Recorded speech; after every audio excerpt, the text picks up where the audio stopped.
Good morning, good morning, do do do do do do. Good morning to you. Good morning. Welcome to a daily dose of joy, second winter edition. We are here in the South where in May you turn off the air, not the air conditioning. I might need air conditioning in May. But usually you turn off the heat and don't need it again. But I'm up a little earlier than usual. It's still kind of dark and it's so cold in the house. I had to put my little beanie back on, So, coming to you from the second winter. And today is a Whoopsie Daisy story day. So, Whoopsie Daisy, I might have turned the heat off a little early. And I've got my feet down here wrapped up in a blanket. Brr. And yesterday, I was walking around in flip-flop and shorts. So, spring is a wonder. And that made me think of Whoopsie Daisy stories.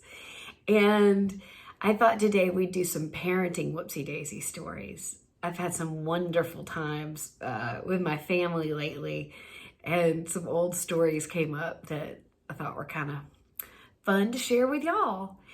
And remember that the microdosing tool called a Whoopsie Daisy story has kind of two main intentions. One is to help us start looking for places in our day where we can be surprised and delighted even by things that might cause a little discomfort or might at first appear to be an adverse situation. So learning to not react with a bunch of canned chemistry, stress, and adrenaline to things, but really habituating our minds to respond to the unexpected with ease and joy and lightheartedness. It really helps keep the positive neurotransmitters in our brain optimized if we're not thrown off by someone swerving in traffic or a kid who forgets his shoes or something like that. So if we practice this Whoopsie Daisy story tradition, we can practice that way of thinking, as well as it's like a 5-minute laughter flow, and that hopefully you're giggling along. I certainly laugh at my own Whoopsie Daisy stories, and when I share them with friends, we guffaw. So that's another positive, is that additional laughter in your day. It also serves as a social skill. That sharing stories is one of the most primitive ways that we as human beings bond with other human beings. So growing our capacity to step into known and unknown social situations and to be able to share a story provides us with more oxytocin to dose our brains, as well as helping us to optimize our social skills, which living in community and engaging with others comfortably is an important part of keeping our brains dosed. And then an additional piece is that it calls on our memory. Every time we tell a story, we pull it out of our memory. So we're practicing memory retrieval and enlarging our hippocampus, which shrinks under extreme stress. But don't worry, it can re-enlarge surrounded by positive neurochemistry. Well, that was just a little aside about some of the reasons that I come at you with these Whoopsie Daisy stories.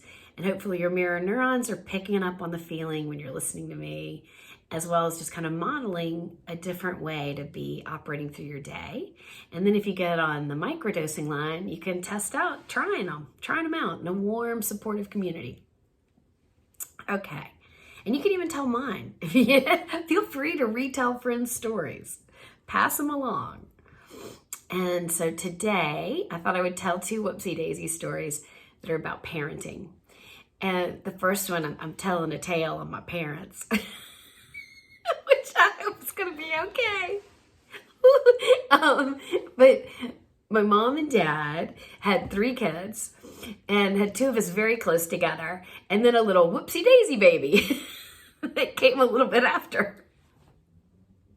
So as many parents do, by the time you get to your 3rd kid, you are way more relaxed and you kind of roll with things, which is a great quality to have. And so but occasionally you miss some things, right? And as all parents do, first child or third child. But my brother and I were off at play dates, and they really wanted to go. My parents are very romantic and very still in love to this day, and they wanted to go on a picnic. They packed up the picnic in the car, and my youngest brother, and this was during that phase where we still didn't quite have safety belt laws. So you'd put a kid to sleep on the backseat of the station wagon. And so he was taking his little nap on the backseat of the station wagon. I'm guessing he was 2.5, something like that. And they've got music playing in the front seat, and they're singing, and they're on this drive kind of out of the city to go to a beautiful place for this picnic.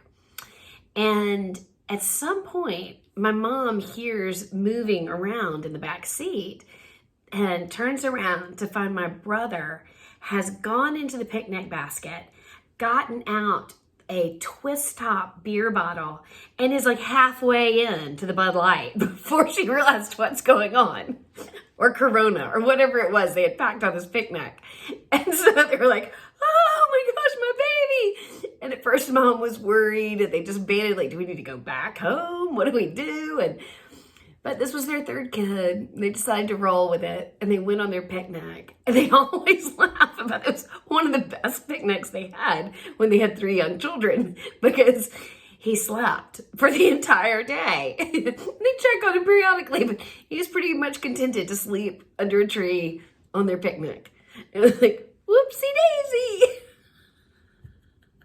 I really hope you don't think badly of our family when you hear that tale. It's not as treacherous as it sounds, but it was definitely a family tale of Whoopsie Daisy and my industrious brother, who at a very young age, I guess he'd had sodas or something, and somehow he knew how to get the top off. Anyway, yep, there's one. But that same sort of rolling with it, like seeing the things that happen and not going into vigilant fight or flight, but sort of rolling and seeing the humor. Another friend that I had in college, a professor, and his wife, I became very friendly with the family. They were great. I babysat a lot for them because they had 7 kids. 7 kids. Yeah. And they were beautiful, cherubic children. They were fabulous and wild and mischievous, but mostly fantastic. And they used to tell me this great Whoopsie Daisy story of their first kid fell out of the high chair, and they took him to the emergency room, and then they followed up the next week with their doctor. And the doctor was basically like, it was a 2-foot fall. Kids are resilient. He's fine. And by the time they got to the 7th child, I was at their house, and they had a group of students over. We were reading Shakespeare and doing different accents like rap and New York and Southern. And it was really fun. We were having a great time. And their beautiful little daughter, who I just adored, and she and I got along really great. And she could hear me downstairs laughing, and just got it in her mind that she was coming down. Well, it was their 7th kid, so they had gotten industrious, and she had been a real crib climber. So they had flipped her crib over, flipped the mattress down, but the crib was like a small cage. Again, this all sounds so bad, but these are amazing people and industrious. But then what happened was we're in the middle of playing, and all of a sudden we hear this dun dun dun dun dun dun dun dun dun. And she had gotten somehow out of the crib, leveraged it up, and crawled out from under, and then fallen down the stairs. And they were carpeted. She probably slid on her butt for some of it, but they ended up dusting her off and putting her back in the crib. I was like, what? Still to this day, I'm like, whoa.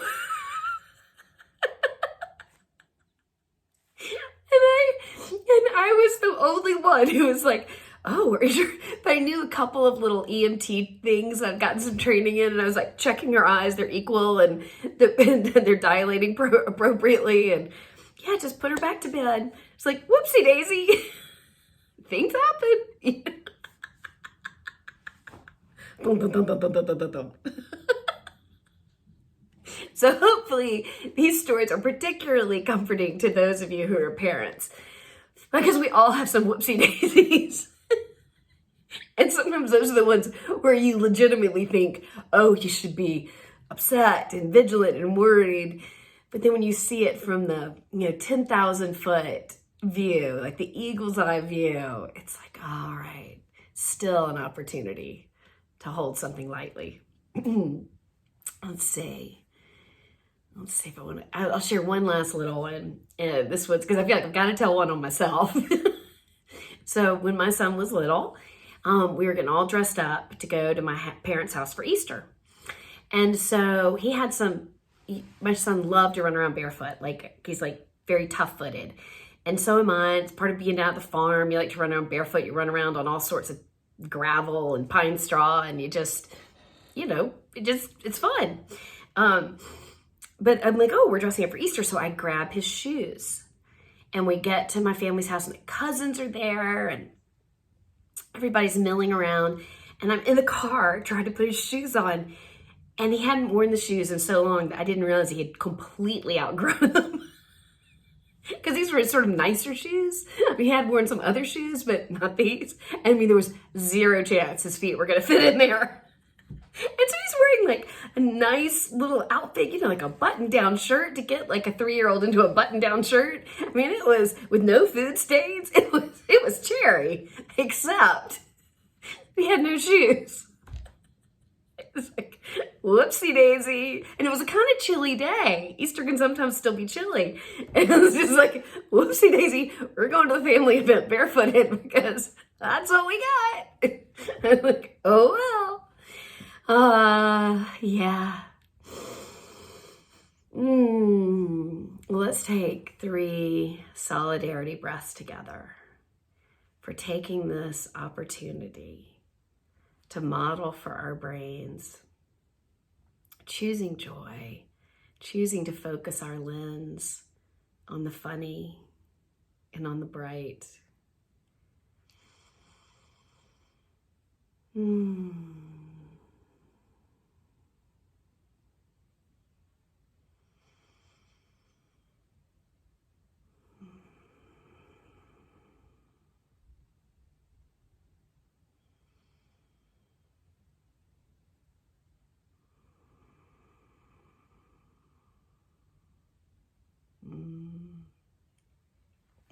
Thank you so much for joining me for a daily dose of joy.